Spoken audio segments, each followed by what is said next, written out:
Hello, hello, everybody. Hi, cutie. Hello. We are here. Hello. It is episode 100. Woo! Dun, Oh dun, my dun, god. dun, With the dun, dun, soundboard. dun, dun. Crazy. Big hundo, big hundo. So many games. Oh my goodness.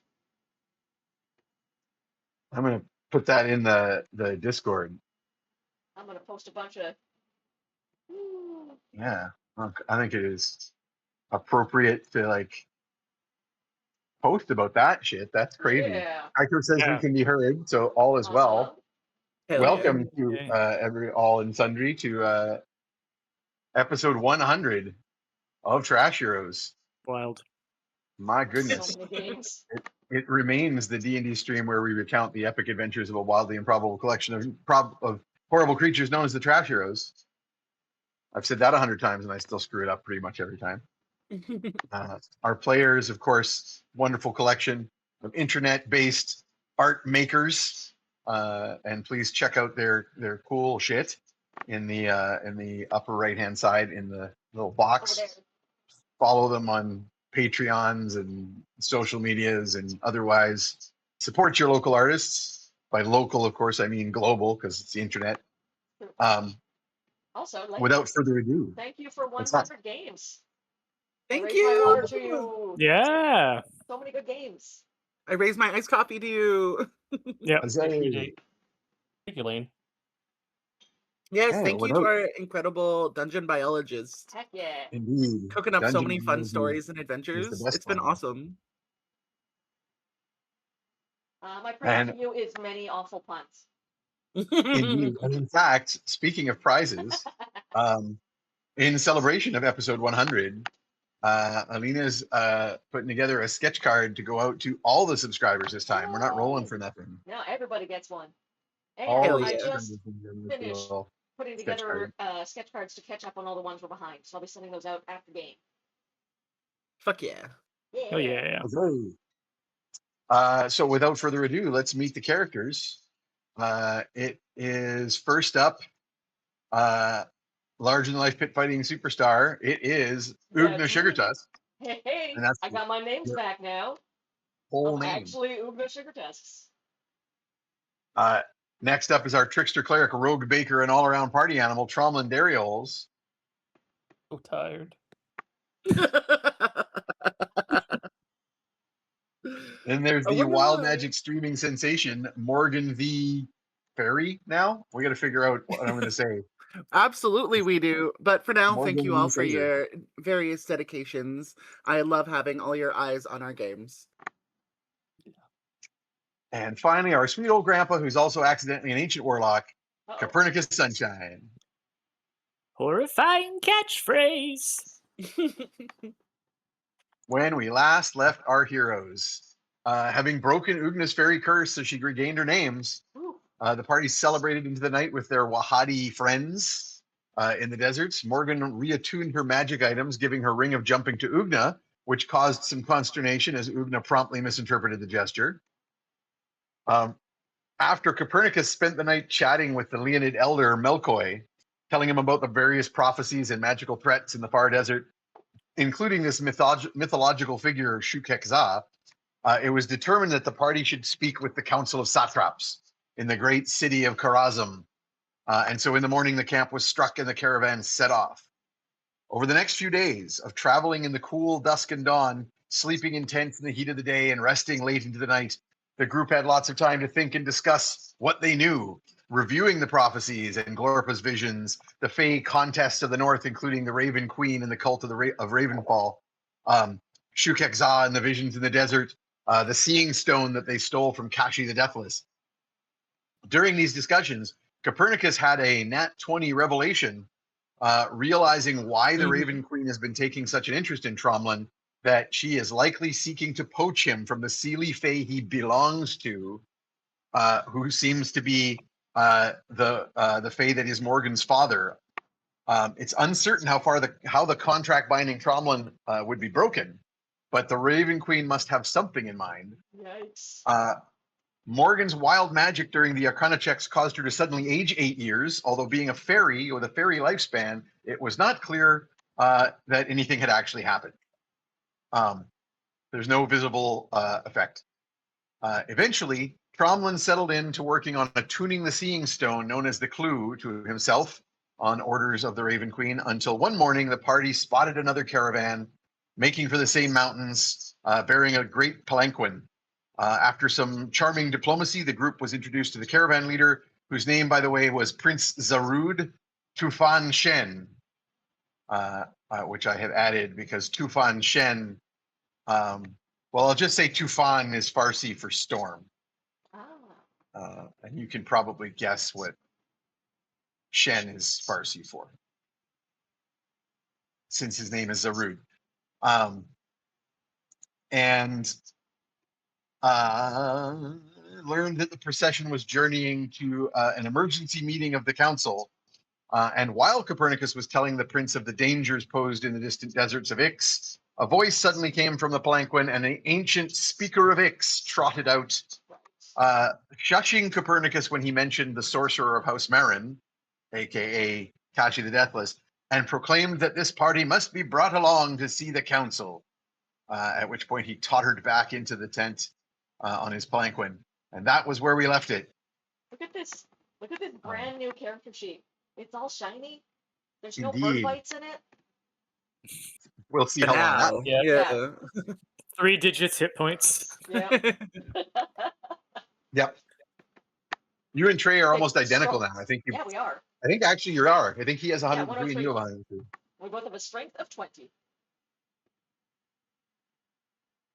Take turns bench pressing each other.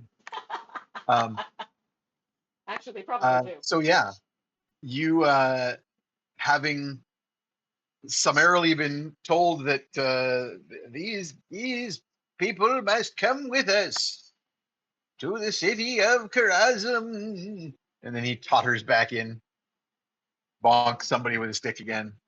I don't remember who he bonked before. Probably Oogna. She's a big target. At which point, the Prince Zarud goes, well, I suppose the speaker knows something about all of you that I do not, but apparently you are to be brought before the council. So let We're us used welcome to our being persons. dragged before councils. It happens in our line of work. Do we need to like dress up or something? Because we've been through a bit past few days. Well, Copernicus, it so happens that you have a cousin in Karazm. Of course you do. So who is a merchant. So you might be able to connect with him. There's a branch of the family. You're not sure who it is at this point because it's been quite a few years, as we established before, since you've been in the Southlands. You're not 100% sure who is the head of the family, but it is the Aftab family, which is Farsi for sunshine. Of course. So much like the Luzadias of Ibisha, this is a branch of the extended family. And you know the merchant house well, but you just don't know. You know, it's probably been like a generation or two since you've been there last, so you're not 100% sure who's running the show. And while some branches of your family are like undying, you're not sure if this one is or who is specifically. Well, all that matters is that we have an opportunity for a shopping montage. Hell And yeah. get ready to try on outfits, and then all of us will line up and go. Or No, we'll walk it'll in be slow real mo fun. toward the camp. I like that. I like that. Yeah, everyone will walk and do a little turn. Yeah. Yep. I don't know why. It's just what you do when you put on new clothes, right? You gotta Exactly. turn when you're in the Leonid and Tabaxi lands of the Wahad, you've got to do a turn on the catwalk. Shaking your little I tushy is gad. optional, but like you know. What's Farsi for right said Fred? I don't know. Anyway. Mid-drink plane. Sorry. I need more random Prince things. Okay. So with that, Captain Duran of your previous caravan will start integrating your groups. The smaller caravan from Nakjal that you were traveling with will merge with this larger caravan from Jangalar. And Prince Assad, of course, will also be like, shown some deference, much like Prince Zarud. I'm sad now that I named him Sandstorm in Farsi because now I've got the song stuck in my damn head. Rex. But Nice. I'm Hoisted sticking by with it. your hard. Yep. By my own punny petard. And very quickly, you will be, when the next sort of heat of the day begins to increase and the pavilion tents are all set up, you will have a tent to yourselves, your own group. You can continue to set up your own little extra dimensional tent Oh, hell yeah. within that space if for Tromlin's purposes, since he was, I believe, going off alone every time he's working on attuning the clue, because you had concerns that while the clue is still attuned to cache, he might be able to scry on it or use it. He doesn't get the special magic that it automatically tells him when people are talking about him anymore, because he needs to have it in his possession. But while it's attuned to him, he can probably use other magics to like locate it, and may indeed already be trying to get out there in your direction and find you, or send his faceless ones after you. Ugh. Well, we We've must fought be about those out for a ready. lifetime. Morgan's also setting up the tent, which has like internal, actual like hard walls, much That's what I nicer meant. from the elements, and That's the will one. be prestidigitating various surfaces to be cool for a little bit of aircon Nice. and relief. Nice. Excellent.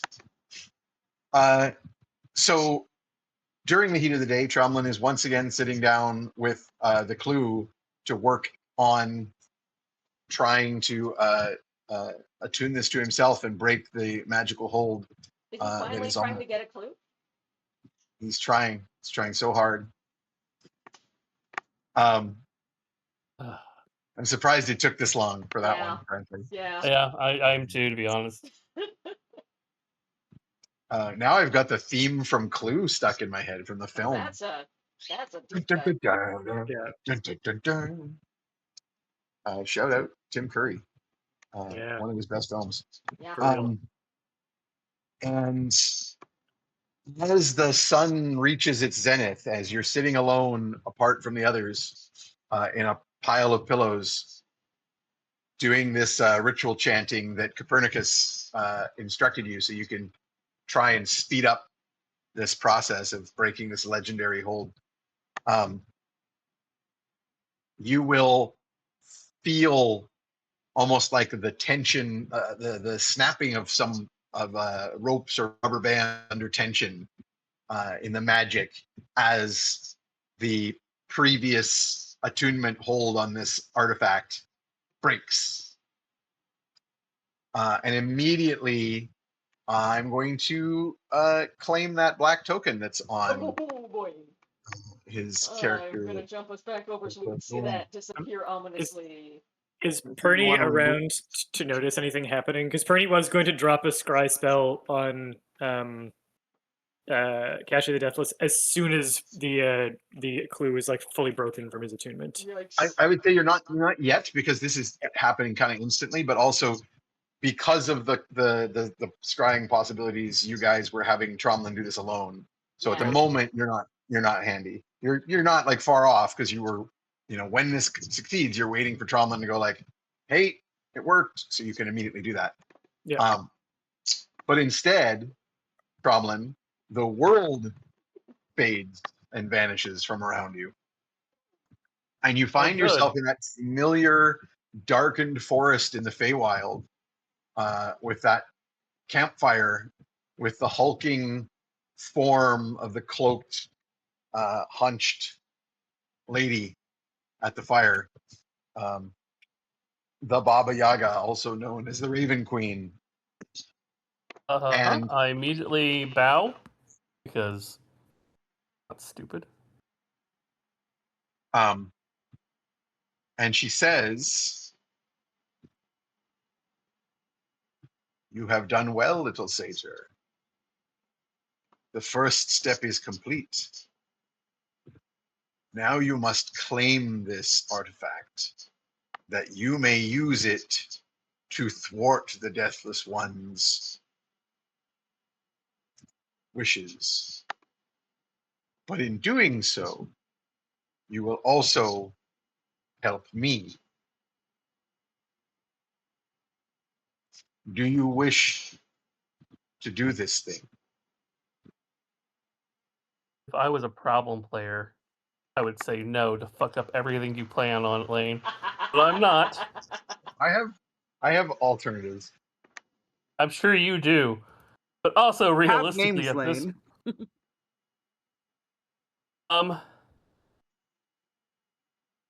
Tromlin would think for a moment and say, would these plans involve screwing over my birth father?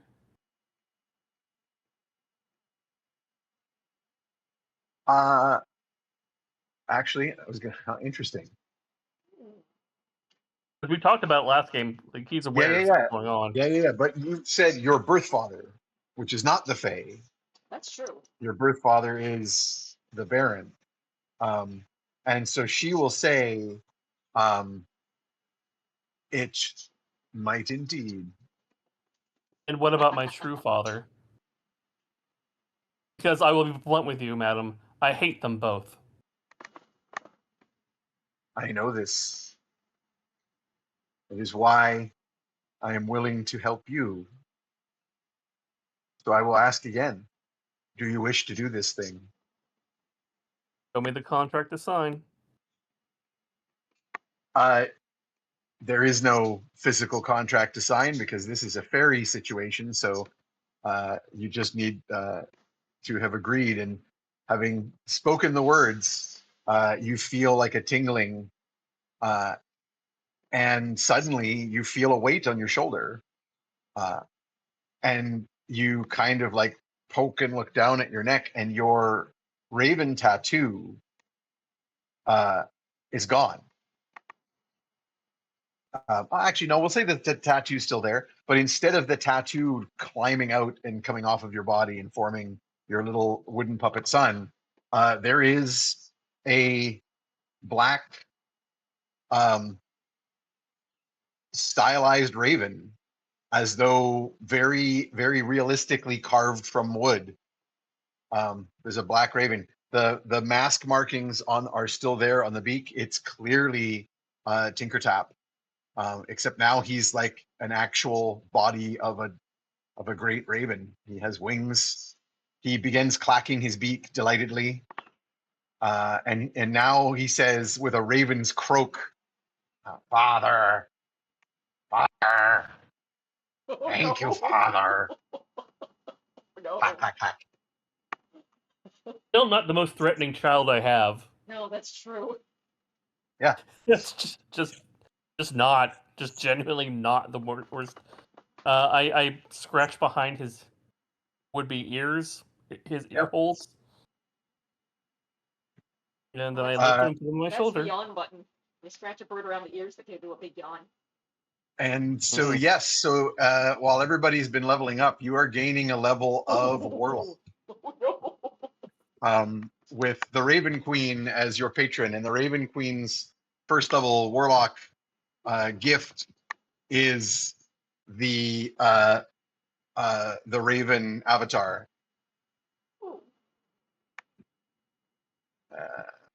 Where am I? Too many tabs. So many layers of family business going on. Oh, It's yeah. crazy. Here it is, Raven Queen. So you're going to gain access to the spells False Life and Sanctuary as first level spells that you have access to. In addition to the spells that you will choose as your warlock spells, which we can worry about later. But you also have your Sentinel Raven, who is in fact your son. And you can now telepathically communicate with him Aw. within 100 feet.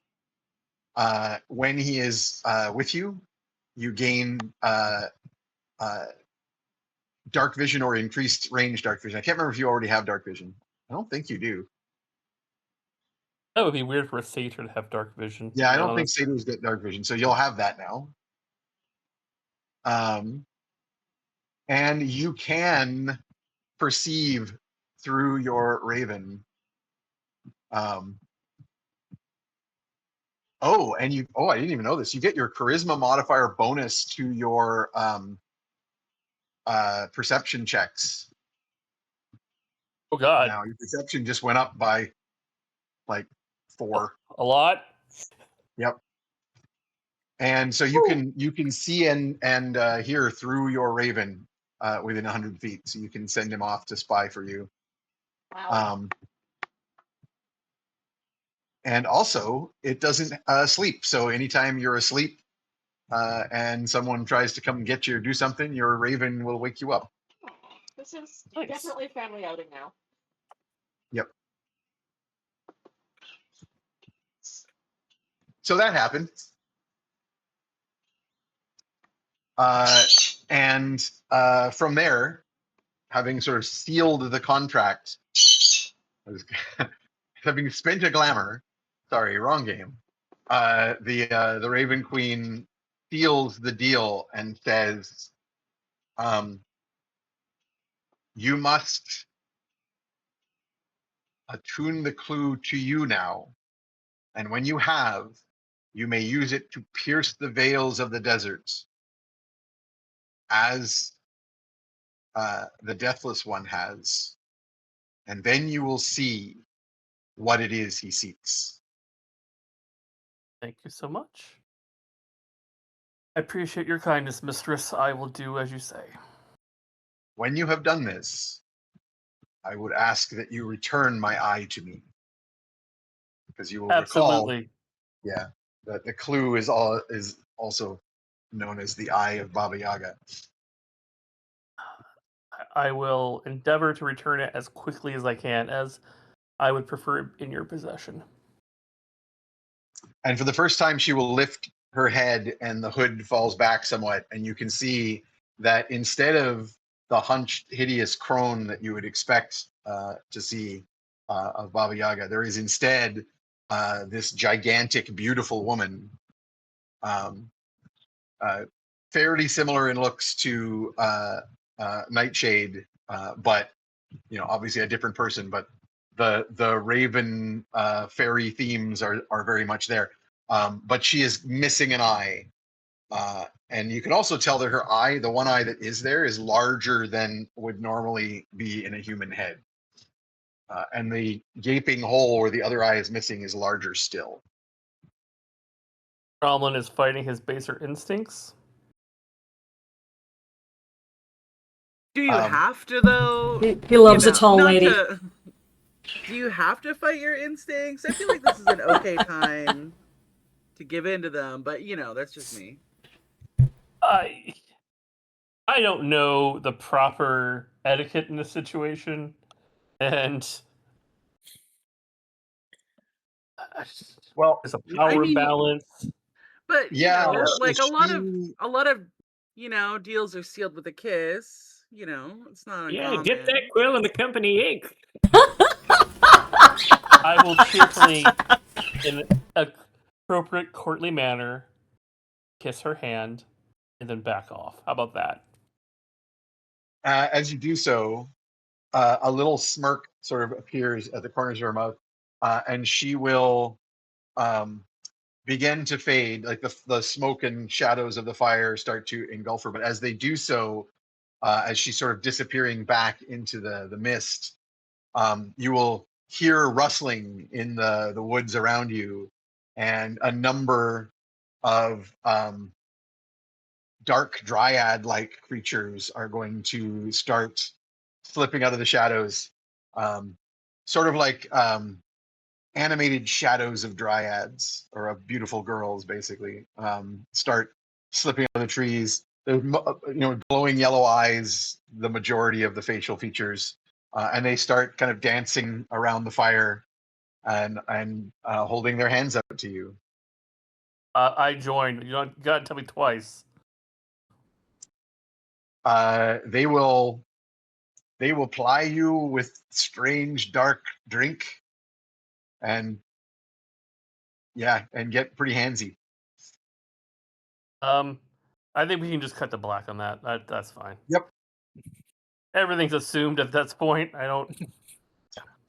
Copernicus, you taught her out to go check in on Tromlin, and you find the clue sitting all by itself in the pile of rugs and cushions. And instead of Tromlin, perched on top of the clue is this black raven. And you recognize the facial markings of the mask that was worn by, or maybe the face of, Tinkertap. Do I have the sense that there is like an entity in it right now, or just that like it's literally just an object just sitting there? I know it's Okay. It's preening itself. It turns to face you and croaks. I take it my grandson is being treated well? It winks at you. And I trust he'll be returning shortly. Do you mind if I just cover that? I prefer not to have it out in the open anytime he's not actively attuning with it. It will like flutter up and land on one of the tent struts. Yeah, I'll wrap it up in a Toss one blanket over. just Yep. for now. So, I feel like like we are. So weirdly, this is again Tinkertap's mask, but I guess some kind of like messenger of the Raven Queen type artifact. But I feel like when like two parents are waiting for like they know their kids are like having like an unchaperoned date, and they're like both waiting for like the kids to finish up. It kind of feels like that. So how's your mistress? All is well in the court? Yeah. Clack his beak at you. Clack, clack. Yeah, I know things are great with me too. I have sand in all my crevices, so got that going for me. Yeah, it's a good time.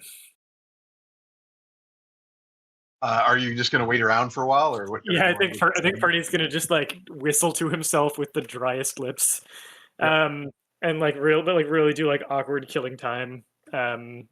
Assuming that Tromlin's in a meeting and he's got to wait for him to come back. It is.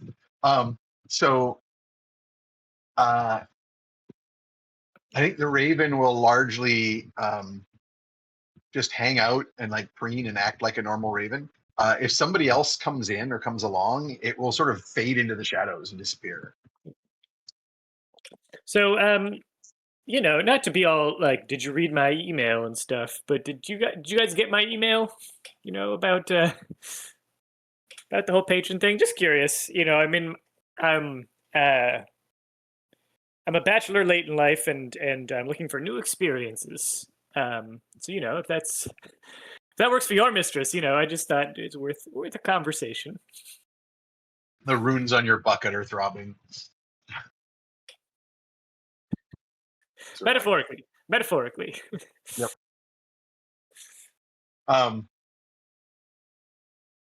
Cool. Yeah, Well, no pressure if it's not for you guys. Just thought I'd float that over your way.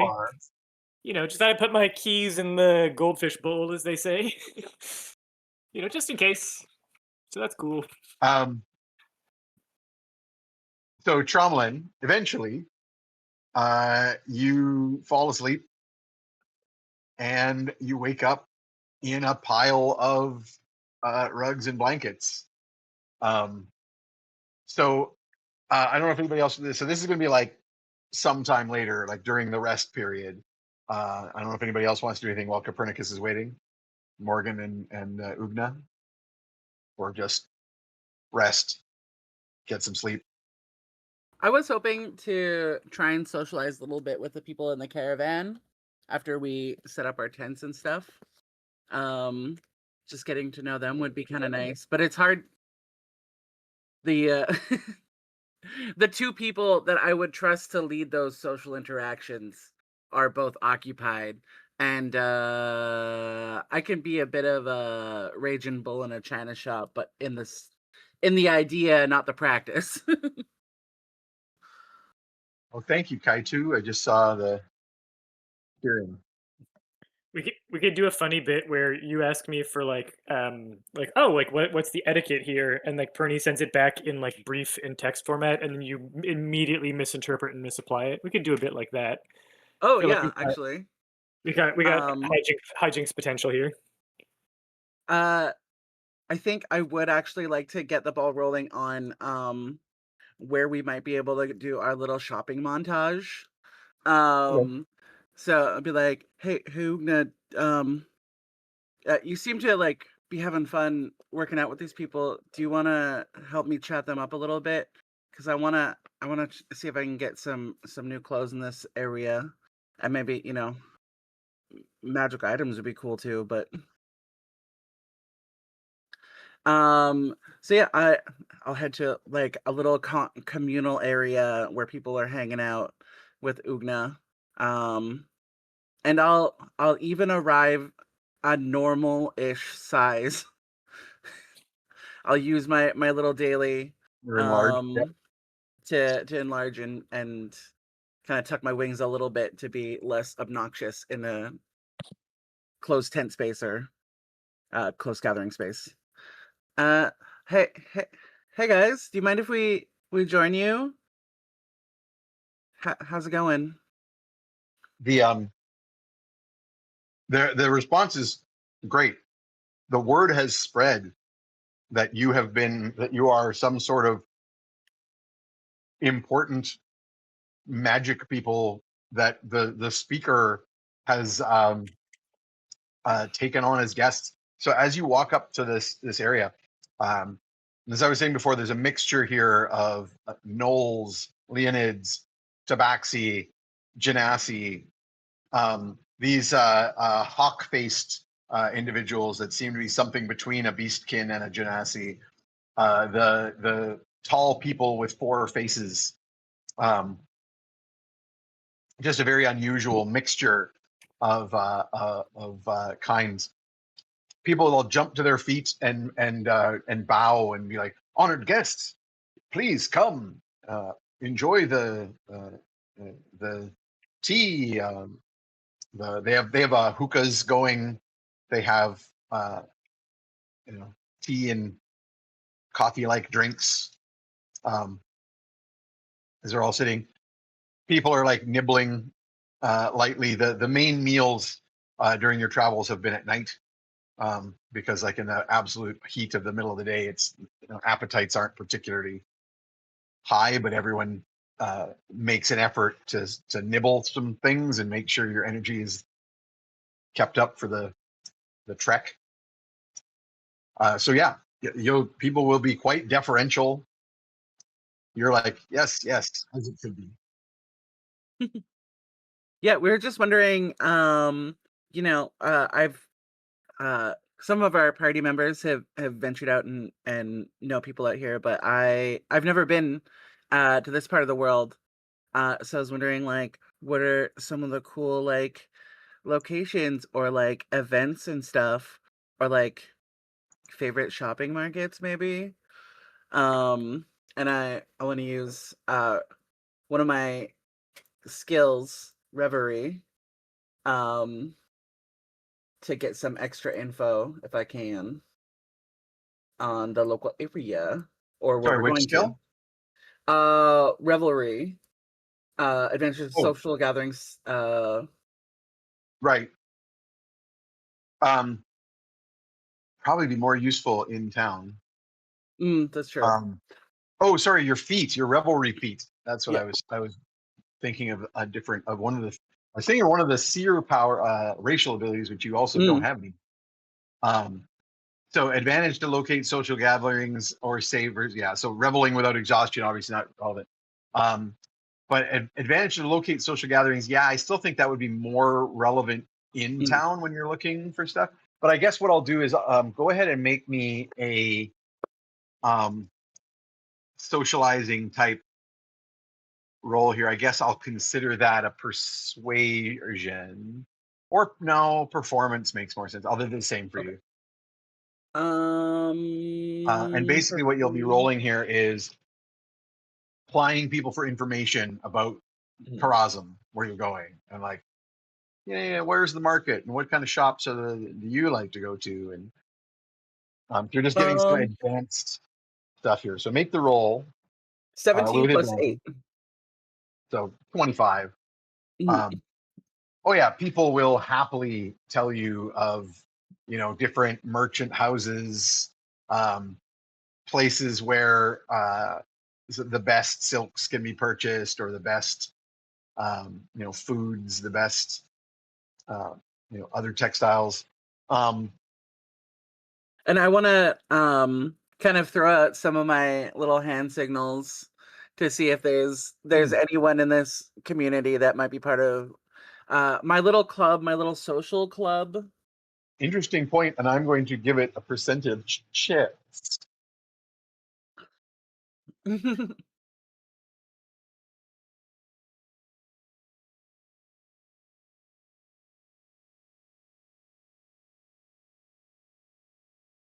No one seems to be responding, but I would happily allow you to use your luck powers to potentially influence this roll, if you so choose. Sure. I'll do a little wild magic, and All right. at the same time, I'll cool someone's drink for them, just to kind of cover a reason that magic might be happening. You want to give a roll for your wild magic? Yeah. I hate to say it out loud.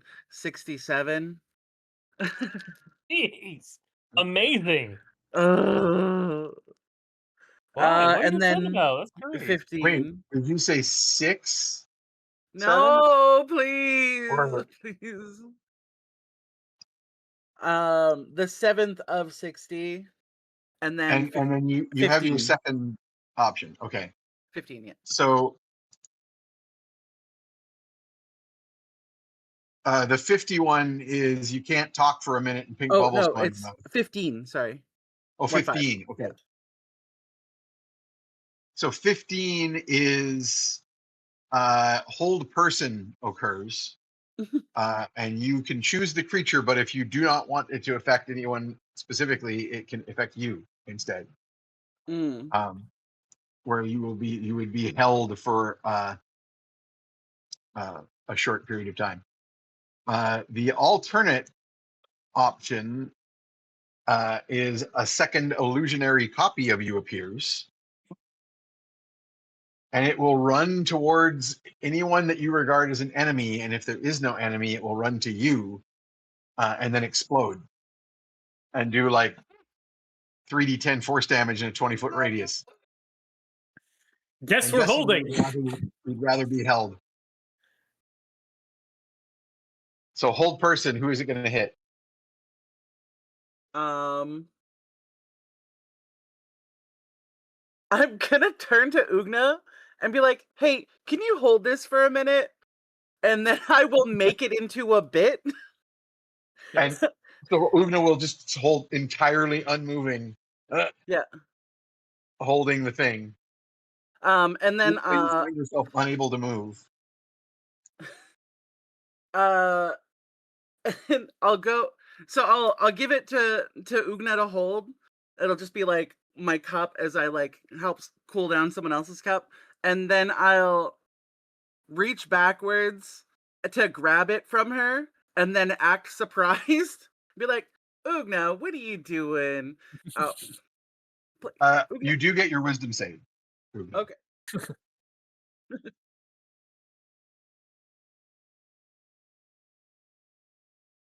Nope. What?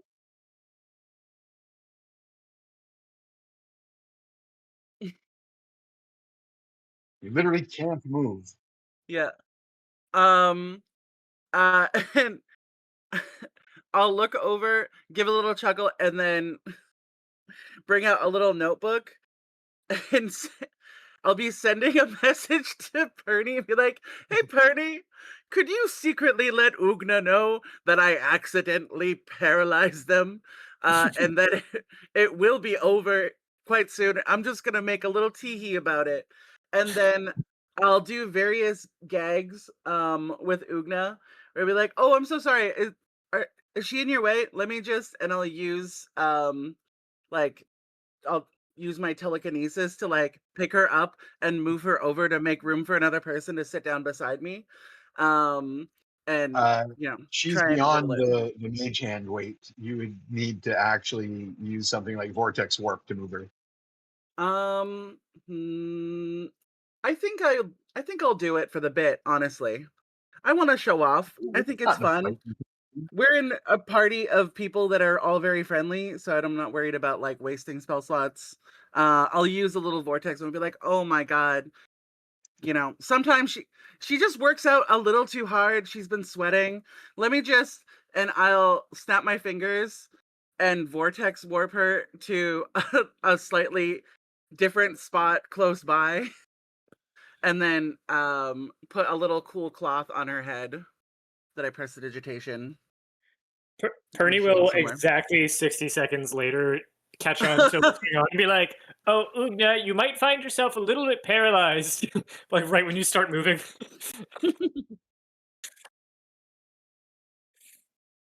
Nice.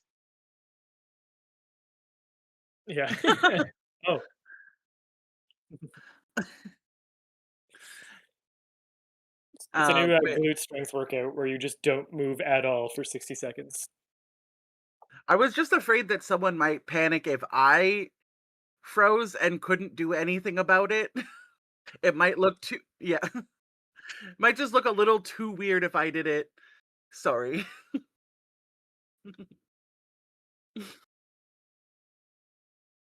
um so yeah, that'll be my fun little endearing to the locals today.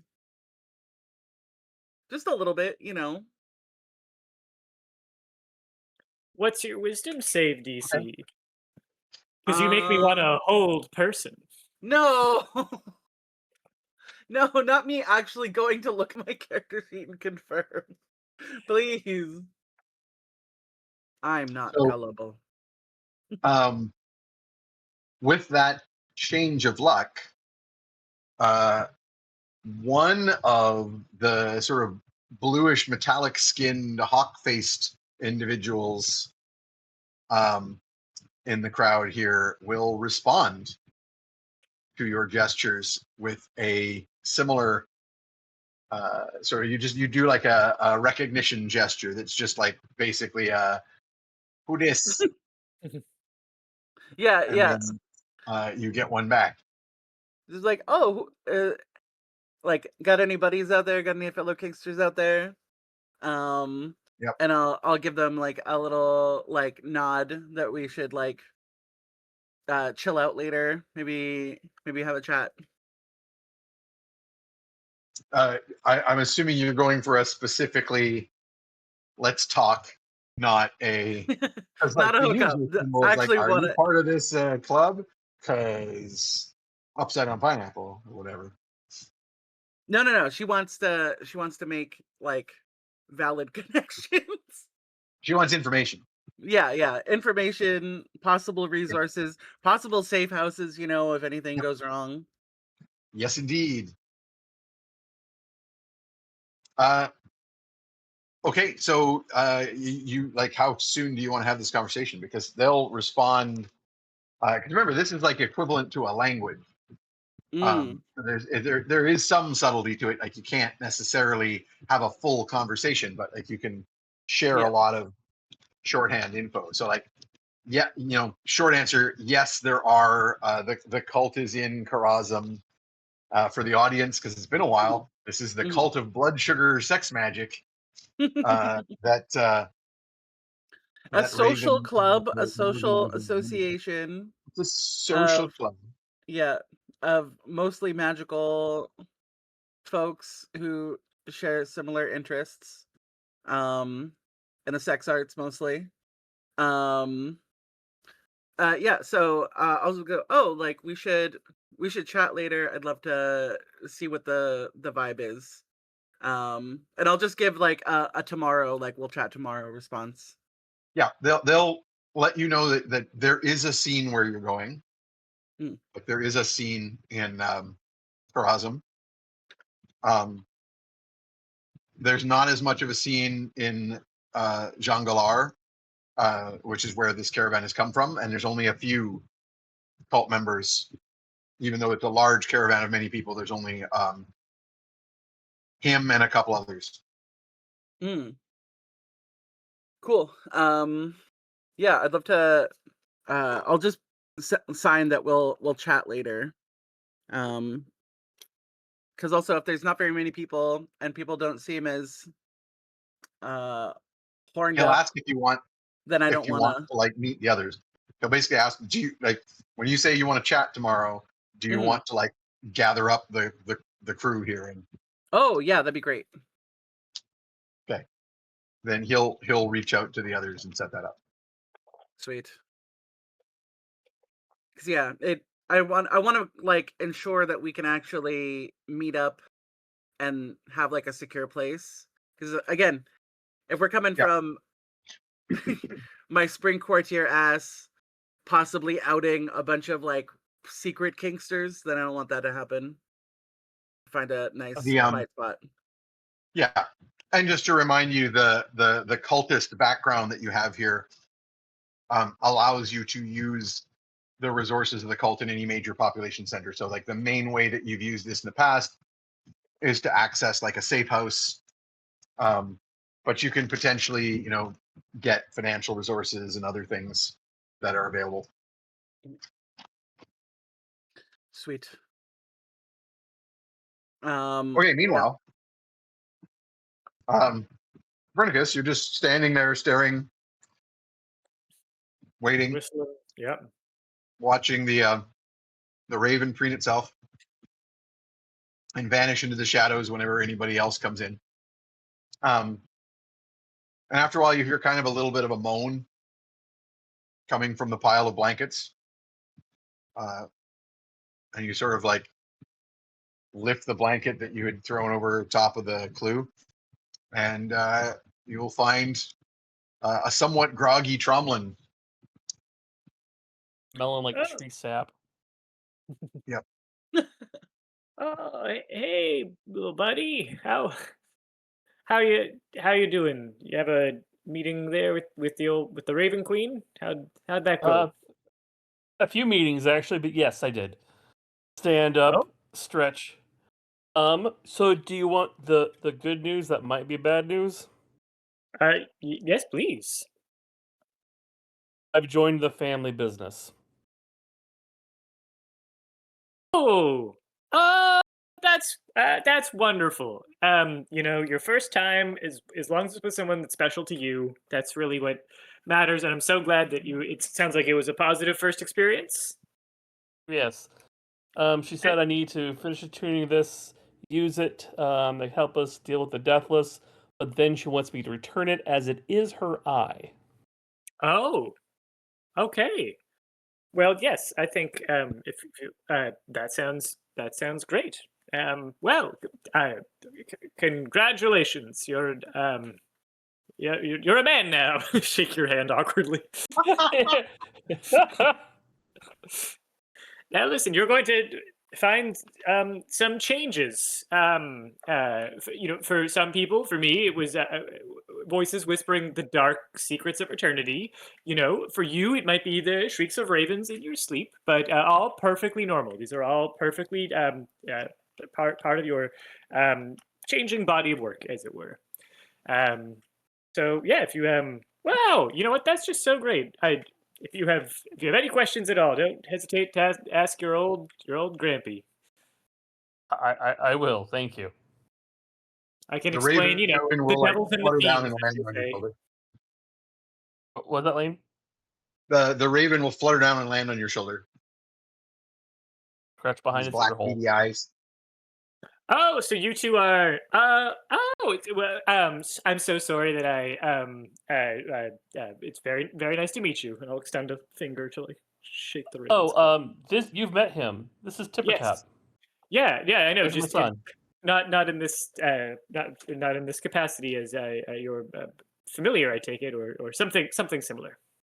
He'll croak and say in more or less Tromlin's voice, "Grandfather,"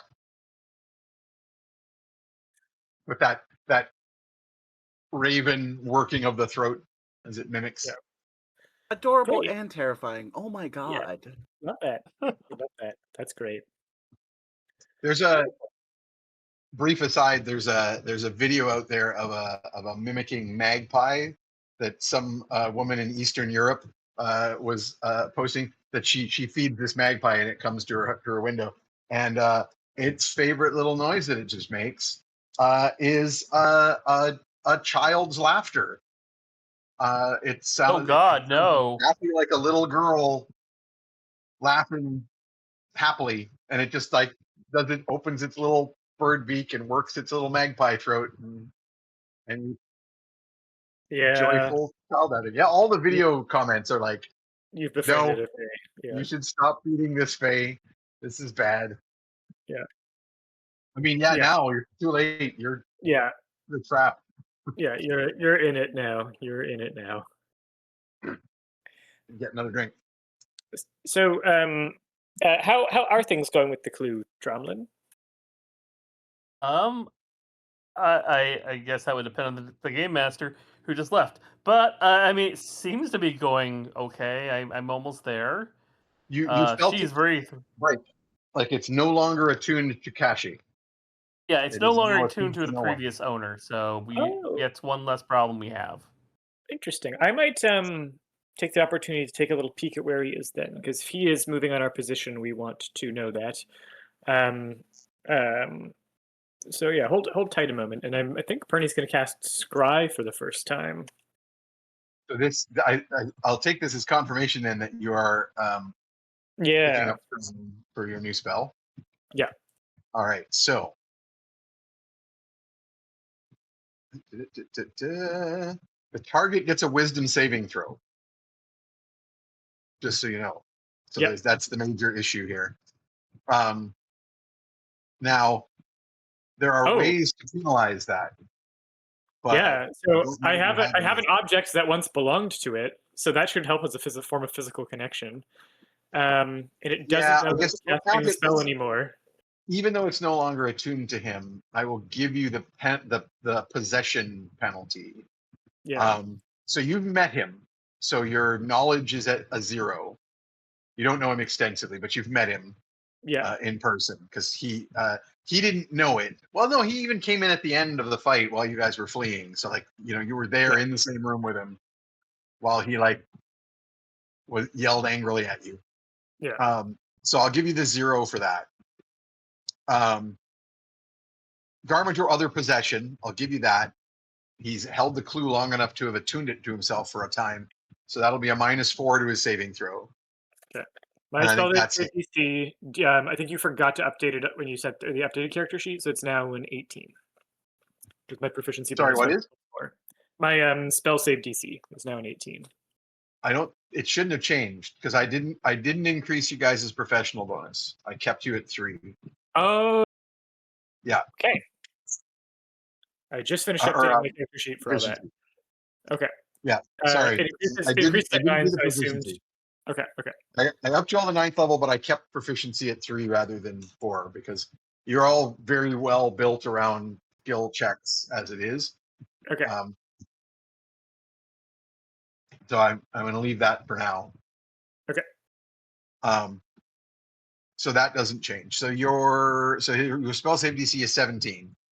He has a -4, so he needs to hit a 21. He is pretty good, but let me just double check. I don't remember if he gets proficiency on this. I just got to double check if sorcerer gets wisdom as one of their proficiency saves. No, they do not. I didn't think so. So he's rolling just with his wisdom bonus then, and any other bonuses he might have to saving throws for other reasons. And he needs to hit a 21. He has advantage. He has made it, but only because of the advantage, because I rolled a 6 and a 17. The 6 would definitely not have done it. Yeah. But the 17 does. So you feel like you're starting to make contact. In fact, you almost you kind of see shadows of a place where he is. It feels like he is somewhere indoors. And then suddenly the shadow snaps its head towards you, and you clearly see his eyes staring straight at you out of the shadows. And he gestures, and the image fades as he breaks free. So Cool. what I'm saying is he has advantage for some kind of reason, because something happened there. That wasn't just a normal. He made his saving throw. Cool. As a free action, I yell "boo" right before the connection fades. Yeah. So you think that was probably real? Like you think he probably is somewhere indoors or in shadows, but you didn't. Yeah, it didn't work enough for you to get anything further. Okay. Well, I'll just tell Tromlin. Well, now that he's not alerted or protected by the clue, I think it will be worth occasionally seeing if we can keep an eye on him through scrying. First attempt was not successful, but we'll check in on him from time to time. And of course, that took 10 minutes to do, but yeah, not that difficult. I will say,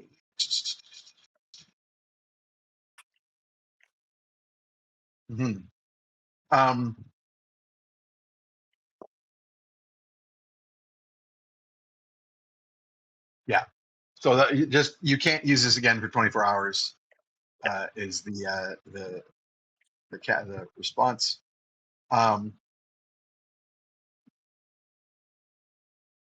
You can also do this on a location, by the way. And when you use the scrying on a location, as far as I can see, there's no saving throw. Oh, interesting. So if I can stone cold guess where he is, I can see what he's doing, even if he. Okay. Because all of these saving throw things, like if there is no person to make the saving throw, then there's no saving throw. Yeah. But it has to be a location that you have seen, like that you personally have seen. You can't just be told so and so is in the Tower of blah, and you're like, oh, I will look at the Tower of blah then. Yeah, but I've been a lot of places. It's true. Also, I will count blood ties as a body part. So if you want to scry on like a member of your family, that's going to count quite significantly. So I might try and give a call to whoever most likely to be alive person that I personally know in the family. Well, unfortunately, scrying is not 2A. Like you could watch them and see what they're doing, but you wouldn't be able to talk to them. But you could cast ascending, for example. Yeah. And then you could have like kind of both. You could be like, I am sending you this, but just so you know, I'm watching. Can you please show me what it says in this book? In the book or whatever. Yeah. Things like that. I've hacked into your ring door camera, and I'm also sending you this missive to let you know that I've done this, and you can talk to me through your ring camera. Grandpa's watching. Yikes. So yeah. What is next? Are you, because like shortly hereafter, the camp will be breaking to do the next march of the day. Is that a Pico face or butt? Oh, it's a face. Yeah, Peekaboo. Too cute. it's a Pico move. Oh, and when it says butt, it's Pico booty. Yeah. Worse. So the camp is broken, shut down, and prepared for moving on. You'll so after the heat of the day, as it starts to cool a bit towards dusk, they will prepare to march, and onwards you go. I think Pernie's feeling a little bit like Cache might be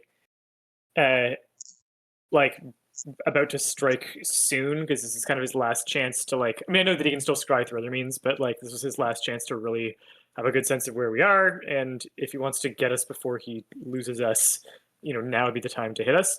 So Pernie's probably going to be on a little bit high alert and possibly coordinating like special watches with people. Sure. You've got the arcane knowledge. You will realize though that chances are very slim that he knows where you are, because scrying by a lot of different means doesn't generally give you like wide view. So if he's scrying on you, he knows you're in desert. Yeah. Which is big. The deserts of Ix are not small. And so yeah, unless he gets a good look at the people around you, and that kind of, even then he would be like, all right, I think you're in the southern deserts, you're in Wahad. Great. Yeah. That fucking narrows it down. The bigger danger with the attuned orb was that he would do something like a ritual spell through it, or like full on teleport there, or like create like some sort of homing beacon and send his minions after you. So yeah. Well, my concern was that while it was attuned, he could just know the location of it, and he's like kind of like the geo tracker has turned off. So if he's gonna hit us, he's gonna hit us now while it's still in the same place where the signal went dead. Yeah. So that's why Pernie's on alert. Well, nothing happens the rest of that night as you march far into the night. In the as usual in the darkest night, there's another rest period where people can have the main meal and otherwise socialize. Morgan, when you said tomorrow, were you referring to this, or we're going to wait till the next sunrise, the next day? You're muted.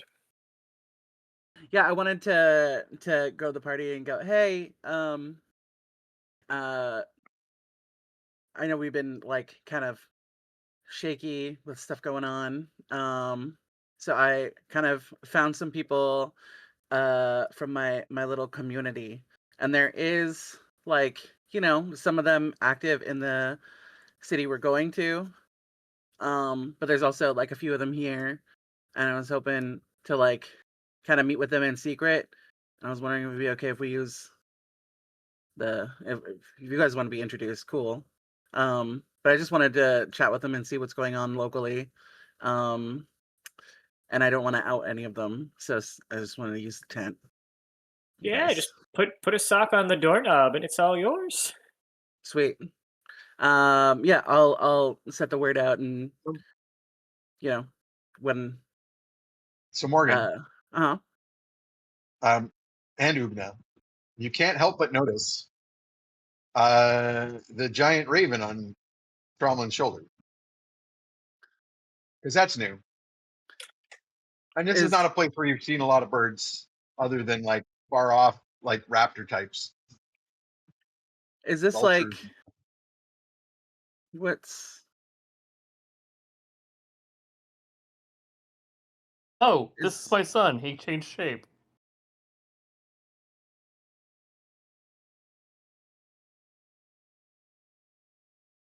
because he wanted to? No, because the Raven Queen decided this was the best form for him, as I am now her warlock.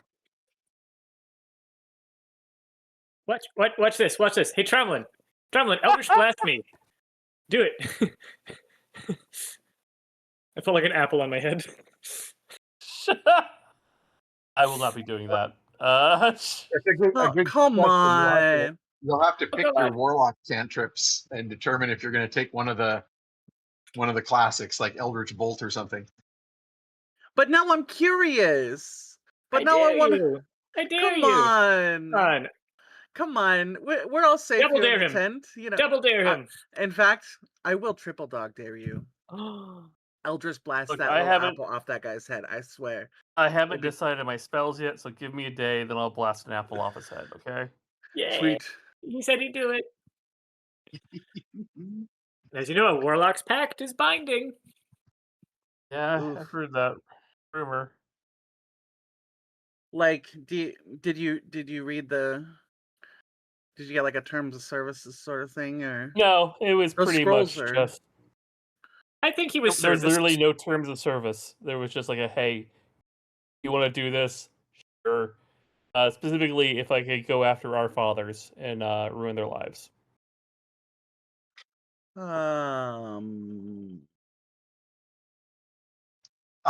Morgan, yeah, this like you know the Raven Queen is an archfey. You know this sounds very much like a fate pledge type of situation. So like, what do you kind of get in the little deal thing? They're suffering. Like, I mean, you were already gonna do that though. Yeah, but now it's easier. You can Eldritch Blast apples. The advantages You know are what? obvious. I Eldritch Blast the apple off of his head if it makes him happy. Yeah. I will take the... You'll take Eldritch Blast. Yeah, I'm gonna take Eldritch Blast. I've always wanted someone in our family to have Eldritch Blast. Oh, I'm I so see this happy, attack. Tromlin. I roll the dice for the attack. Yep, it is an attack spell. I guess I'm just a little concerned. Jesus, fuck, a wasted 20. Not wasted at all. Not like, you wasted, were full on actually. pew. Zorch. I think like Pernie has like blood tears of pride like forming in his eyes. The apple like ricochets off of the tent pole, and you catch it, and it's like a baked apple now. It's got like I'm- butter and cinnamon on it somehow. It's just I've seen. I'm just gonna. That I cannot deny. That is one of the coolest fucking things I've ever seen in my life, bar none. But also, I mean, we laugh at cleric families, you know, when every single member of the family is a cleric. I've never laughed at a cleric family in my life. I'm sorry. You've yeah. seen those families though, you know, where like they're not thinking about nothing and they're just doing the family thing. And I just, you know, like these deals can be pretty crazy. And I just worry, you know. Tromlin turns to Morgan and says, "You know why I've never laughed at those families? Because they had families, and I didn't. Because everyone involved in making me abandoned me and left me to die, including both my Fey father and my human father. So no, I don't laugh at that. But I am going to make some beings suffer for eternity." With that, Tipper Tap opens his big old raven beak and goes, ha ha ha ha ha ha ha ha. Pernie Pernie does sneak over to Morgan and quietly whisper, I found a subreddit called Cleric Family Cringe. We have to look at it together. We're going to love it. But for later. Yeah. That's just really cool.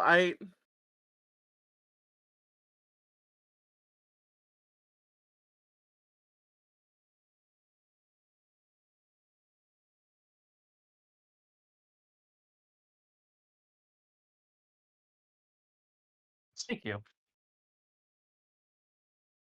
Mm-hmm.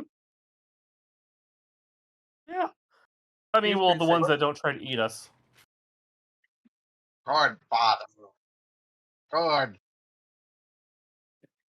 Although, there is a chance there will be some more children coming soon. Oh. All right. Never more. What? I assume there were no condoms in the Feywild when I was there last. There No, are but no also- condoms in the Feywild. Has to be a t-shirt. It has to be a t-shirt. Hold on, let me put it in the chat. No condom. Perfect. Oh no, I finally made an episode title. That's so good. That is so good. Alina's audio has gone away, I'm told. Oh no. Alina? I was just teeing to myself that I can't hear subreddit would Alina either now. include the cringiest sweater families Oh that are all god. wearing like really bad interpretations of like the god's like crest, like poorly knitted into someone's tabard. It's like an No, ugly I will- Christmas sweater picture, but unironic. Yeah. I will say this: as growing up in the Bible Belt and having relatives who are preachers' kids, to me it has a totally different meaning of like those snotty like, my father serves the Lord of Rust, and like little shitty T-shirts that are parodies of cool things, but like changed to be like a witness attempt. Like that's what I think of. I can't imagine how much more obnoxious religious people would be in a world where it's like, no, confirmed, I met my God, or the, Yeah. you know, Well, the flip- I've seen the acts of God, and then The flip just be side, like though, having, of that is that you have to acknowledge everybody else's because you can't. yeah. You can't be too like obnoxiously monotheistic because you're like, well, yeah, and there's that guy over there too, but Mhm. mine's better. Alina, have you I- figured out your song? Maybe? My God, Hey, saves, there we go. yours takes damage. Yeah, I got 5d8 divinity. Oh my God, the one-upsmanship too, that would exist to be so Test, funny. test. Okay. It would be so Insane. annoying. That I word think- kite Died too, for your did you spell remember that? slots. Yeah. Oh my God, that'd be so funny. I mean, Christians in D&D would be very different because if you actually had to pray to the God who spells, and that God was actually Jesus, A loving and kind God. He's very different. Hey, yeah, you know, all the- Wouldn't Jesus just be an polarized avatar is- of God? Well, I okay, mean, let's not get into Trinitarianism. I'm sorry. I would. Well, I got also religious depend, trauma. like, I got too much of that knowledge. here's my Taichi, question though: can you would it hear also Alina just now? be? Yeah, I think I'm good. I can see levels. Yeah, but I haven't heard from Oh, okay. From the chat. the chat. I'm just looking for the chat. To Yo, confirm chat, that can you hear me? Oh, I can hear. I just You're unmuted. much Oh, louder sweet. than you were. I think you fixed something. Yeah, the cable needed some jiggling. I unplugged it and plugged it back in again. It I feels was like a to say- Christian in D&D would just be the old agnostic church, which believed, there's a God above God and all those other things. Like you're just getting into The Gnostics. Yeah. Yeah. the Gnostic Dualists, church. and all that stuff. Yep. All this to Uh, say, there might be some new Tromlings running around, and that's I couldn't be prouder. It's pretty sick. And I don't think I've ever seen anyone do that apple trick in my whole life. Hey, can I eat the Thank you. apple? I'm pretty. The apple looks really If you tasty. can find it, yeah, go for it. That's here. Have it. I like get it off the floor, drop it on my shirt. Wait. I kind of wanted to save it. Oh, sorry. There's Um, One bite out is like thematic. That's true.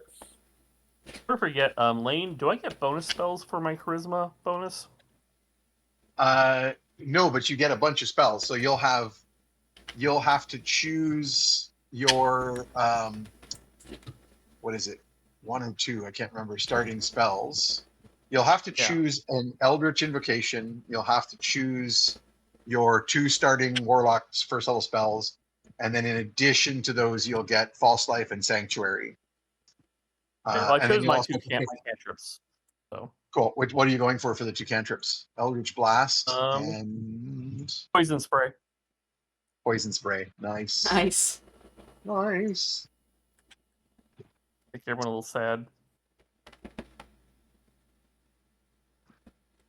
Poison bukkake. Morgan. Awful! Awful! Oh, The worst! that's a great metal band, actually. Yeah. Poison Oh, Bukkake. that I Yeah. Why can't that be the title of the? Oh, the God. episode then? Poison Bukkake, nickname from my last ex.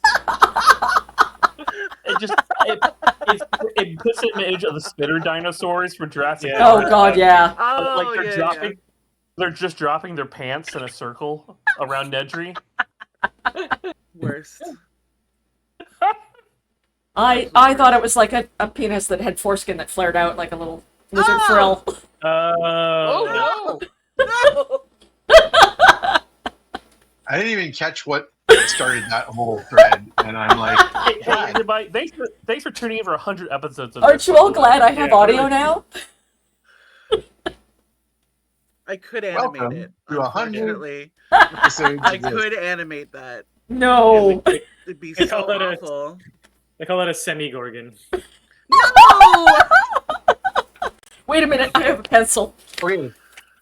I Alina, was gonna get you guys pencil, over to the city, setting but fire to first, paper. that night, then Morgan. You were Anyway. going to- Yeah. yeah. And Yeah. I'm audible. Right? Try and get out of the headspace of Poison Bukkake Yeah, I was gonna say- semi-gorgon. We now need to have the second most perverted scene we'll have of this day of D&D. I don't know that I can post this anywhere, but I need to get it out of my head. No, just checking for lag on my end. But yeah, so that night, then Morgan, you Yeah. were going to get I them will. to your Set tent. up Is that the idea? Yeah, I was gonna set up my room in the tent for privacy and give everyone some like uh protocol to like secretly enter the tent if they don't want to, if they're worried about being outed. Yeah, you can easily like there is already like that exists in the cult, Yeah. kind of part of the Yeah. whole deal, where people There's like a timing to like go by and check and then come back. there are all sorts of discreetness protocols Mhm. that your cult follows. So It- yeah, It's the- fully the just like funny- high tea, cute little cucumber sandwiches. Everyone's just like coming for like basically a little Oh, like a little Mhm. like social meeting. yeah. So the guy, the blue metallic skinned buff guy with the hawk beak, is named Ishan, and he will be the first to come around, and he will tell you the other 2 are coming. Sweet, wonderful. Make yourself comfortable and let me know if there's anything else you need. In this space, I was really hoping to kind of like get my wings under me. New pun space for me. Sorry, I guess you wouldn't really understand that. Are you Yeah. gonna So appear as you did before, like at small size height rather than tiny size height? I'll probably just be small because I've like set up my room to like I've got a little small room in like a large chest. Yeah. In there. No, it'd be different for him. Yeah. Like he encountered Oh, you yeah, yeah. as like a 4 foot tall Yeah. Yeah. sprite like thing, and now you're going to be back to like Very. my normal size. No, I want to 10 inches be or whatever. comfortable. Yeah. This is my space. I want to be comfortable. And are you introducing him to any of the others, or is he just meeting with you? Just meeting with me for now. Okay. I kind So of you want set yourself up as with that other tent next to the tent where the rest of your party is, so that he can come. So he shows up first. Um, uh,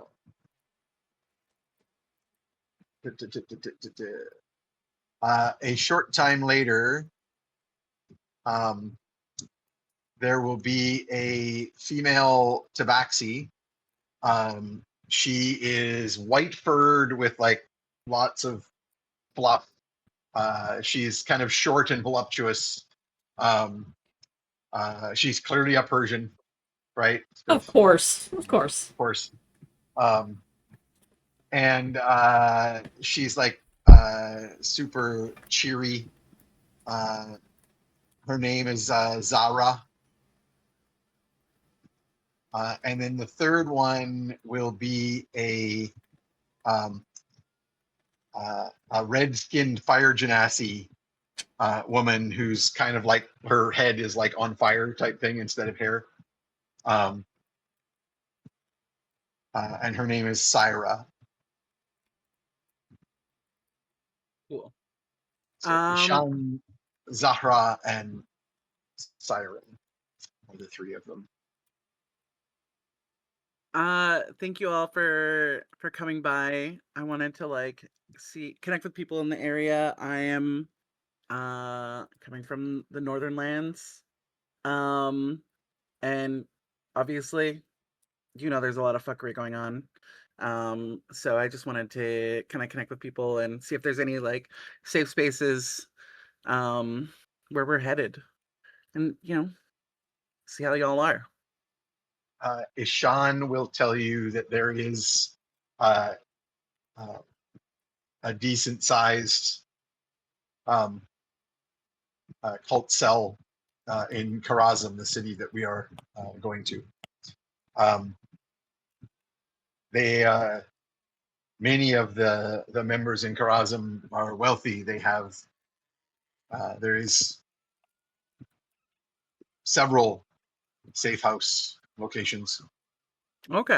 You'll get a bunch of signs from the two girls that they're sort of like, are you just looking to make contacts, or are you looking to make contact?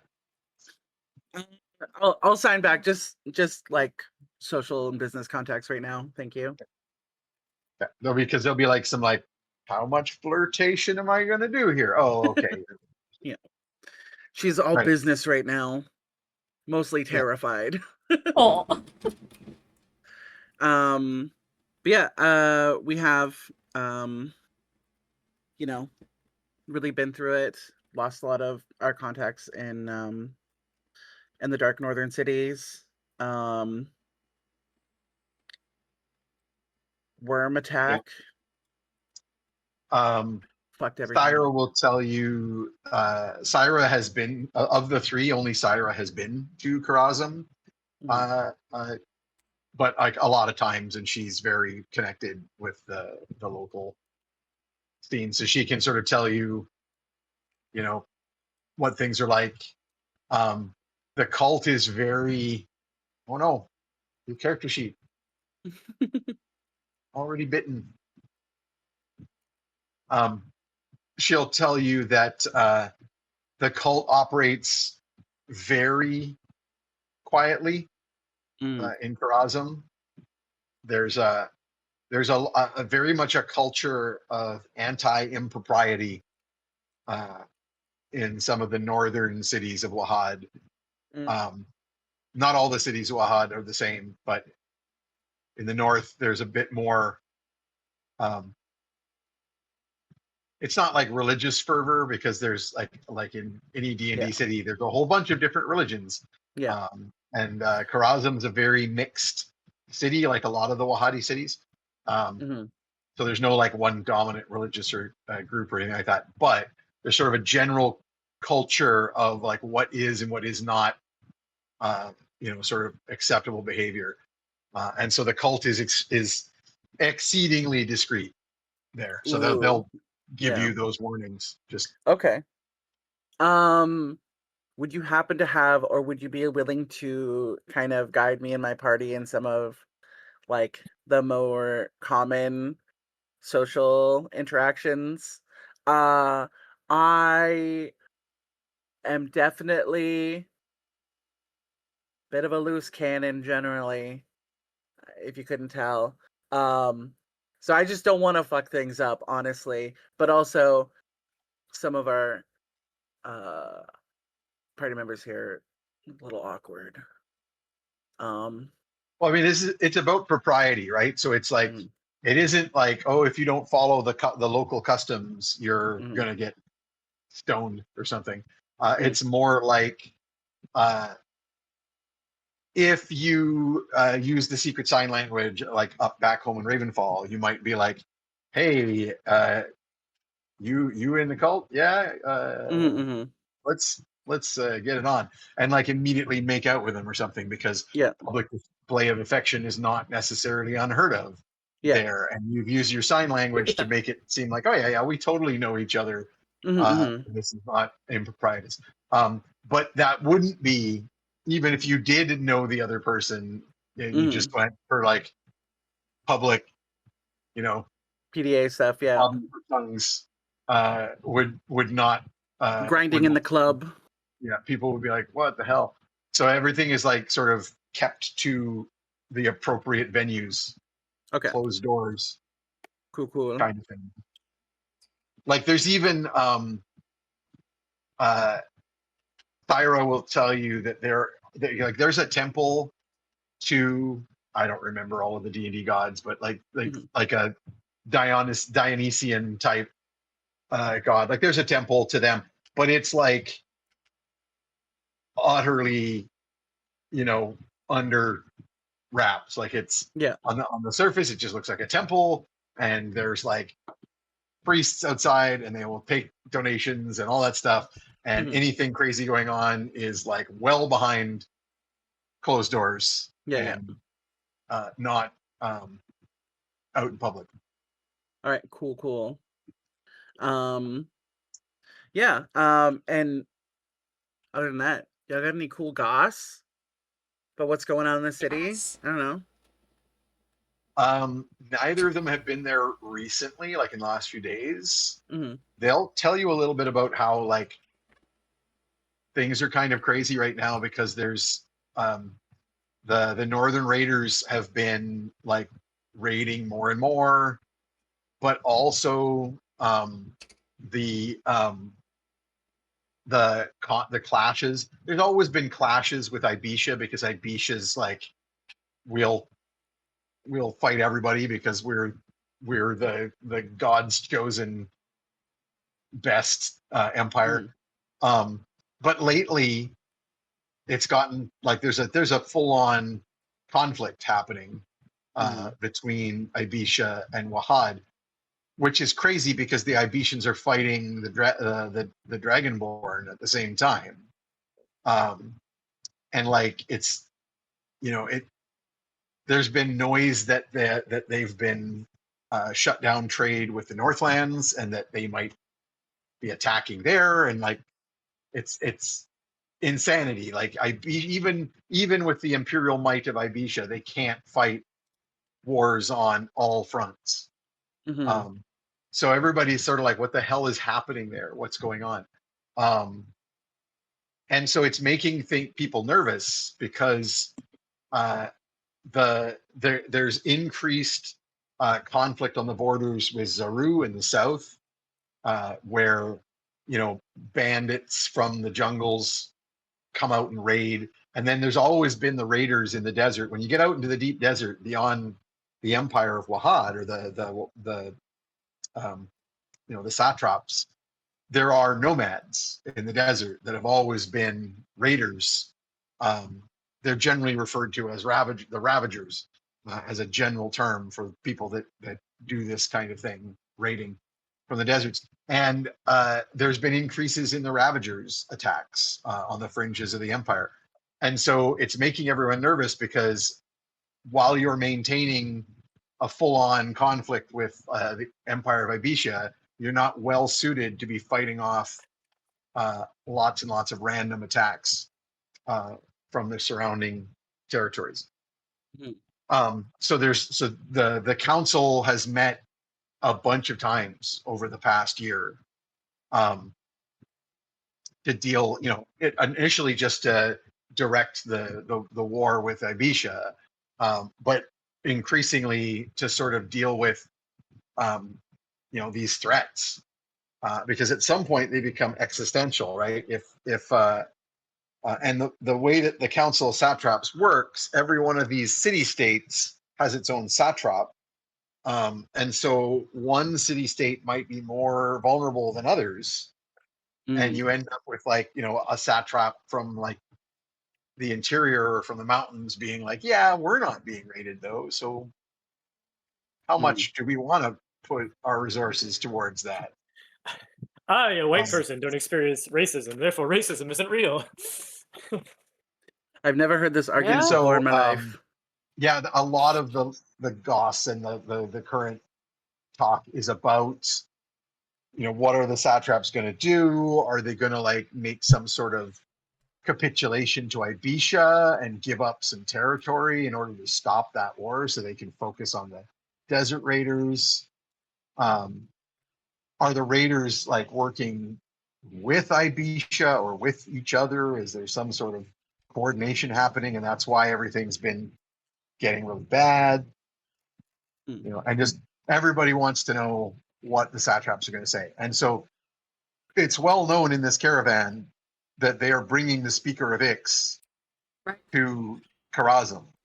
And that's the thing that happens when something big is going to happen, right? So when the Council of Satraps wants to make a decision on behalf of all Wahad, they bring in the Speaker of Ix, who speaks for the land That makes sense. in the desert, which is part of the process. And so the speaker, normally the speaker just wanders the desert. They're just like a nomad who wanders around from place to place, and everywhere he goes, if people will give him food and water and support, because he's the speaker of the Sands, the Speaker of Ix. And for this to be, obviously something big is coming, some sort of big decision is going to happen. And everyone's sort of like, what is it? Why did they send for the speaker? What's going to happen? And in fact, they might ply you a little bit, because they're like, Do you know anything about it? they say you spoke with the Speaker of Ix. And of course, you don't really have anything to tell them, because you saw him for 30 seconds, and all he did was hit Tromlin with a stick and then cup his hand to his ear and tell you all to speak up. And then as soon as Copernicus started talking about Kashi the Deathless, he shushed him and then said, they better come with us, and then wandered back into his tent. Cool. So Yeah. literally everything you know, which is not super useful. Yeah, that's also just not my role in our group. Yeah. I'm here for a good time, not a studious one. So I usually just hang back and let them kind of sort that sort of stuff out. Anything else you want to know? No, that's about it. And whatever help that I can provide, you can let us know, obviously. Okay. Well, it's several more days and nights before you arrive. Tromlin makes good progress of tuning this legendary item. There's two things that I want to get through before you guys get to the city. So the first happens a couple nights later. Morgan, you're getting a nap in during the nights, during that period of rest in the dark of night. While after like this is when there's the evening meal and everybody eats, and then a lot of people grab a nap. While you are doing so, you have a strange dream, and in the dream, you see an older version of Oogna, and you think at first that this is something that's happening in the future. And you realize after a few moments that this is not happening in the future; it's happening in the past, and it is not Oogna. It is Oogna's mom. Oh. And so you see Oogna's mother, gray-haired, like I said, a much older version of Oogna. And you see her sitting at some sort of well-appointed table across from a pair of elves. And all three of them look exhausted. Oogna's mother is wearing like armor. Like she's wearing a leather cuirass. She's got weapons just on her. You can see signs of like recent use, like she's just come from a battle. The elves as well. One of them is clearly some sort of captain or soldier. He's again well dressed, well appointed, but wearing armor, wearing a breastplate. His helm is on the table next to them. He's got one of those funky elf sword spear things that they invented in Lord of the Rings films. And he also looks recently bloodied and somewhat exhausted. And the third individual is like frickin' Gladriel. Like it's Kate Blanchett, all dressed in white. And clearly there as some sort of like ceremonial person, like a leader, not a military individual. Yeah. You get a feeling of power, like she's some sort of wizard or sorcerer. And the three of them are in deep discussion, like a very heated discussion. You don't have audio really, like you're watching almost like from far away. Like you feel like you're almost like a scrying. You're watching from far off, and you can sort of hear noise, but not like make out words. And you realize that you're dreaming, and that this is some degree of a vision. So you can kind of make out the tone that they're arguing about what is to be done, and Oogna's mother eventually is like half standing with like hands on the table and like sort of very frustratedly expressing something to the others, and you get the impression that the elf warrior who keeps nodding vigorously is in agreement, and that the resistance is from the Galadriel figure. And eventually you can see the impassive face of the Galadriel figure getting a little bit annoyed, and eventually fully cracks into from this serenity to annoyance to anger.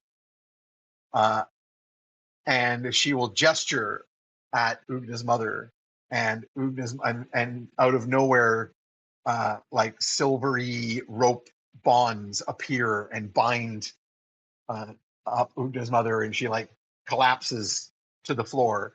And the elf captain like leaps up, and his chair flies backwards, like in surprise. And some guards spill into the room as the Galadriel figure is like has been called to, and she points an imperious hand, and the guards drag Oogna's mother away.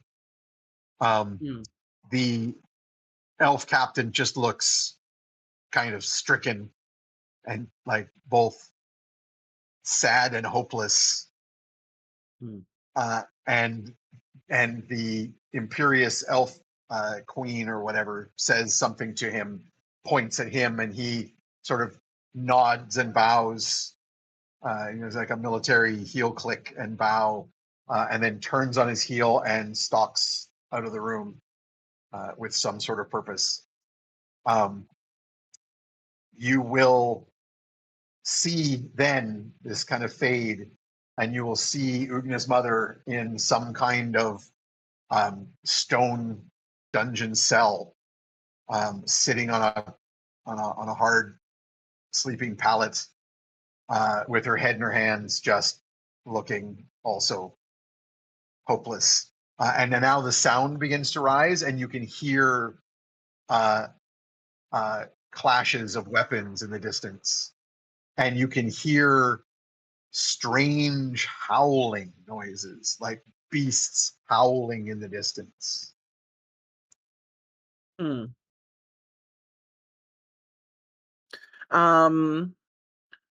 Would I be able to recognize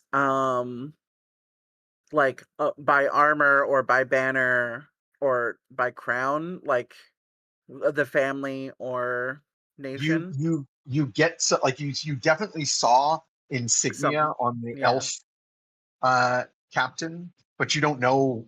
Like, you would have to research or find someone who yeah, knows more about these other parts of the world. You know that the elves have great strongholds in the north and the south. You have no idea which of them this was. You didn't see anything outside of these chambers, the two different chambers, the one meeting chamber and then the dungeon cell. So you can't tell where this yeah. is. Hmm. And the last thing that you hear in the vision is this like eerie howling that's just otherworldly, and it indelibly sinks into your memory. If you ever heard such howling again, you 100% Would recognize it. would connect it. The Yep. elves got Yeah. my mom. Damn the Yeah. elves. Maybe? Who knows? It can always be metaphoric in these visions, so it's not hard, it's Hmm. hard to say. Yeah. Just imagining, just remembering how hard I would focus on dreams I didn't realize I was manipulating to try and read something, and imagine that's like what I'd bump up against trying to like look at the insignia on someone's chest plate or whatever. Just being like, I don't know, it's a couple of squiggles, I guess. You could, I mean, like, Yeah. when you wake up, if you want to, you could like attempt to draw something or write, Yeah. something. I'll try and play with my abilities. I'll use try and use what is it called?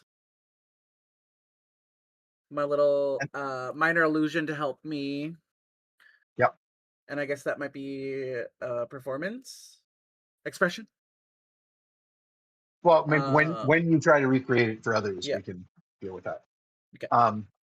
This same night, during this rest period, Tromlin, working away at attuning the clue, and you succeed, Ooh.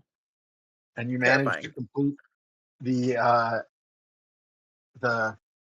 attunement of this item. And as soon as you do, um, Tipper Tap on your shoulder will clack his beak happily, and say, "Father, Father, do it. See, Father." I mean, I'm going to. I'm obviously going to. I just.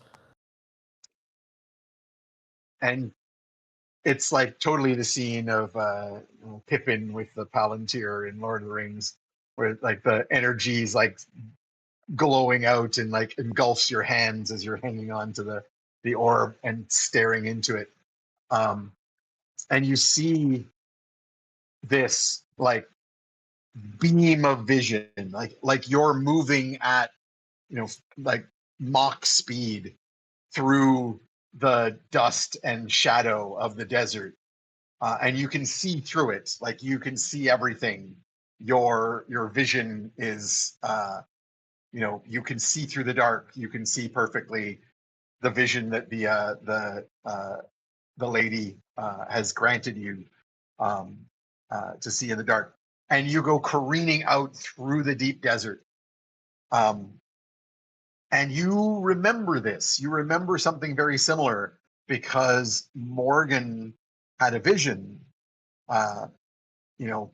weeks ago now, of when you were first making your way to Sunshine Manor in Morwindle, of Kashi the Deathless on the cliffs, staring out into the desert, and the dust and shadow parting.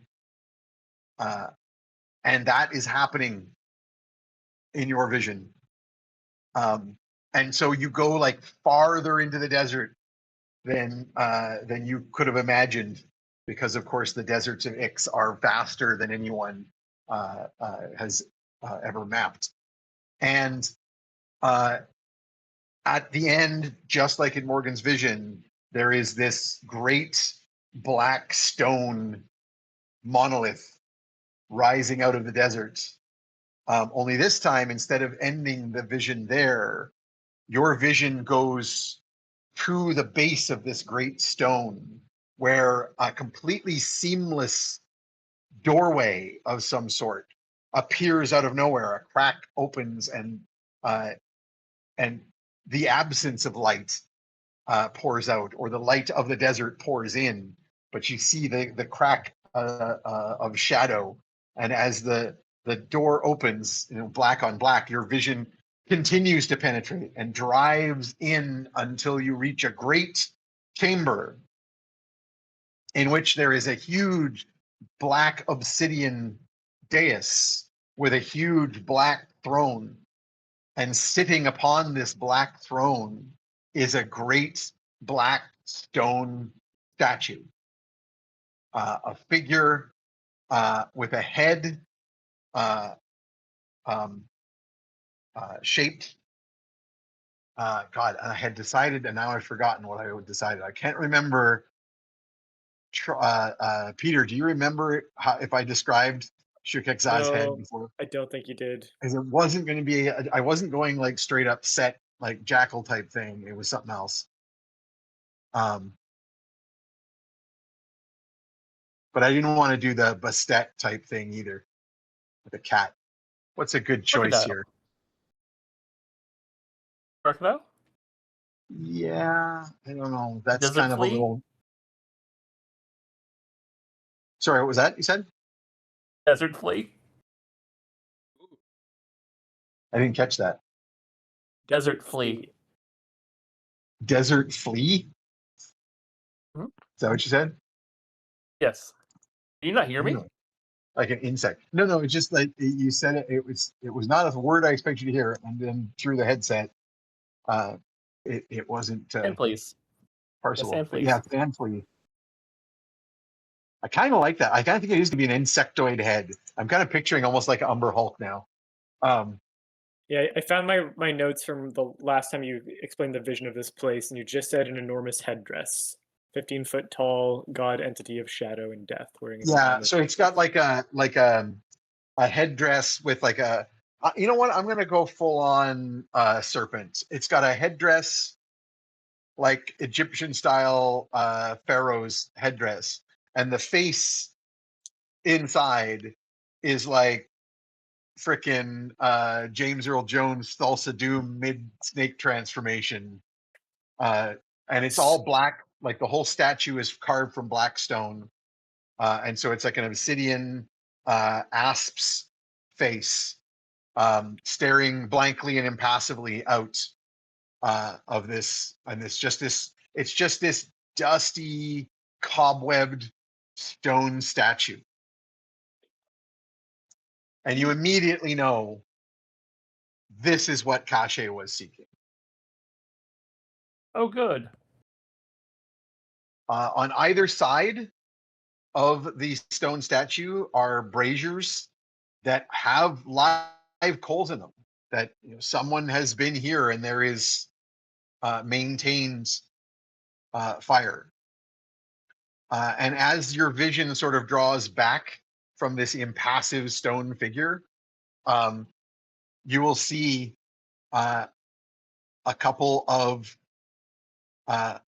familiar shapes of the faceless ones that you guys have fought a number of times. There are two of them here, solemnly tending to the flames. And there are some other hooded figures here in similar black cloaks who appear to be human. Again, their faces are covered, but they are working alongside these faceless ones as though subservient to them. The vision will draw back out and start moving faster and faster as it's coming back to you. And the last thing you will notice is around this stone pseudo pyramid, this stone monolith, which is surrounded by an eternal dust storm. Within the dusts, within the sands, you will see just acres and acres of what look like mummified dead bodies, as though people that have died over centuries and just nothing here decays. And it's all just like shriveled and mummified, lying in there. And like clearly in some cases, like armies that had clashed once upon a time and just dead soldiery lying eternally in the sand, in the sandstorms. Great. And that's probably That a good sounds place fun. to take a break. And then Terrifying. the vision returns to you and you snap out of it and you sit there Yikes. holding a stone in your lap. Well, that's not good. Tromlin, were you doomstoning again? No. Speaking of which, I missed one thing. Oh no. Just before you started pulling out the last look that you have of these faceless ones and humans doing stuff in front of this big stone statue, a single word will echo in your mind, this deep, endless voice that just says, no.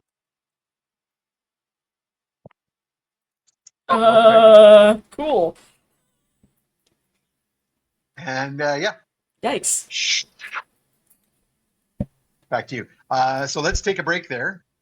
Sounds good. All right, we'll see you in 10 minutes or Not so. terrifying at all. Oh, that's cool. This is nope. great. Yeah, not even a little bit. We're doing good. We're doing good. Anyway, see you after break. Episode 100.